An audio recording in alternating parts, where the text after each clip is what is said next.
There was once upon a time an old goat who had 7 little kids and loved them with all the love of a mother for her children. One day she wanted to go into the forest and fetch some food, so she called all her 7 to her and said, "Dear children, I have to go into the forest.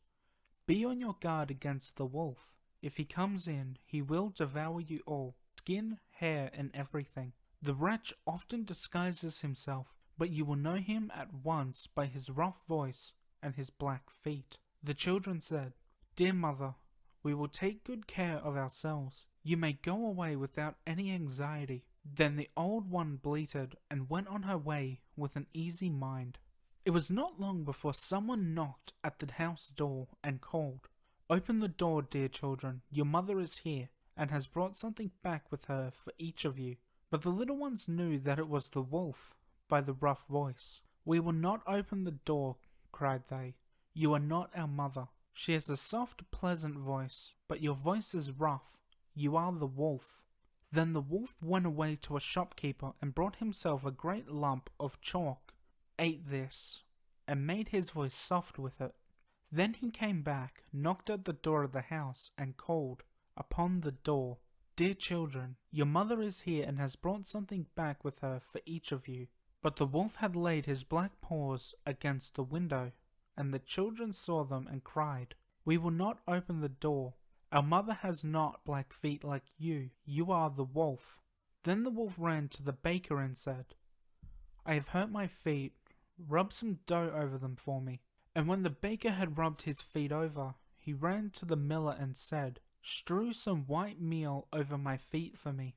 The miller thought to himself, "The wolf wants to deceive someone," and refused. But the wolf said, "If you will not do it, I will devour you."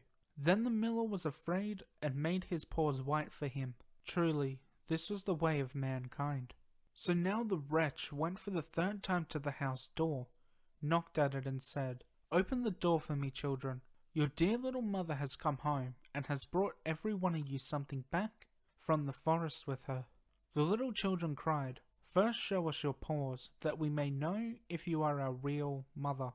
Then he put his paws in the window, and when the kids saw that they were white, they believed that all he said was true, and the door opened. But who should come in but the wolf? They were terrified and wanted to hide themselves. One sprang under the table, the second into the bed, the third into the stove, the fourth into the kitchen, the fifth into the cupboard, the sixth under the washing bowl, and the 7th in the clock case. But the wolf found them all, and used no great ceremony. One after the other he swallowed them down his throat. The youngest, who was in the clock case, was the only one he did not find. When the wolf had satisfied his appetite, he took himself off, laid himself down under a tree in the green meadow outside, and began to sleep. Soon afterwards the old goat came home again from the forest. Ah, what a sight she saw there! The house door stood wide open. The table, chairs, and benches were thrown down. The washing bowl lay broken to pieces, and the quilts and pillows were pulled off the bed. She sought her children, but they were nowhere to be found. She called them one after another, but no one answered. At last, when she came to the youngest, a soft voice cried, "Dear mother, I am in the clock case." She took the kid out, and it told her that the wolf had come and had eaten all the others. Then you may imagine how she wept over her poor children. At length in her grief she went out, and the youngest kid ran with her.